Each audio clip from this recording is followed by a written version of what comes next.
په لاندې جال کې هره خانه یو واحد مربع ده چې مساحت یې 1 سانتي متر مربع دی.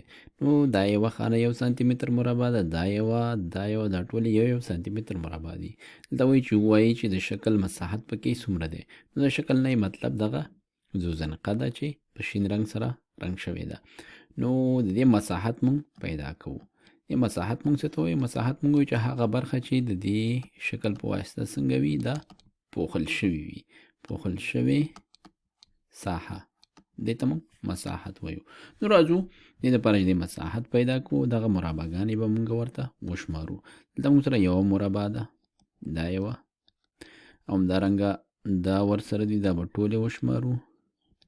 یوه، دوه، درې. همدارنګه دلته مونږ سره دي مربعګانې درې نورې، څلور، پنځه، شپږ. درې ورسره دلته نورې دي، دا ټولې روغې مربعګانې.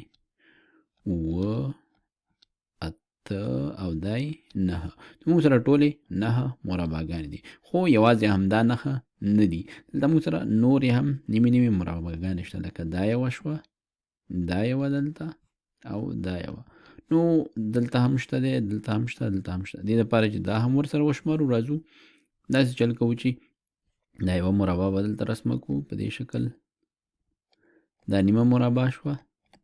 نو که چیرې دې سره دا بله دلته په دې شکل رسمه کړو، دې نه یوه مربع بله جوړېږي. نو دا دواړه مونږ رسمې کړې، یوه دا او یوه دا. دا یوه روغه دې نه جوړه شوه، دا ورسره دلته لیکو. همدارنګه یوه دا راخلو، یوه دا راخلو، دا دواړه، دا هم چې سره یو ځای کړو، دې نه څه جوړېږي؟ یوه دې نه جوړېږي، یوه مربع دا شوه، او دا دواړه چې سره یو ځای کړو، او دا دواړه سره یو ځای کړو، یوه مربع روغه دې نه جوړېږي، دا شوې په دې شکل باندې. نو ټولې مونږ سره شوې 9 مربعګانې، جمع درې ورسره دغه نورې چې نیمې یو ځای شي، درې دا جوړوي، دا مساوي شو. ټول څو سره؟ ټول مساوي کېږي 9 او 3 12 سره. نو 12 واحده د دې مساحت دی، او هر یو واحد مونږ سره څومره دی؟ 1 سانتي متر مربع. معنا دا چې 12 سانتي متر مربع د دې مساحت دی. هغه ساحه چې دغه شین رنګ شکل په واسطه پوښل شوې ده، هغه 12 سانتي متر مربع ده.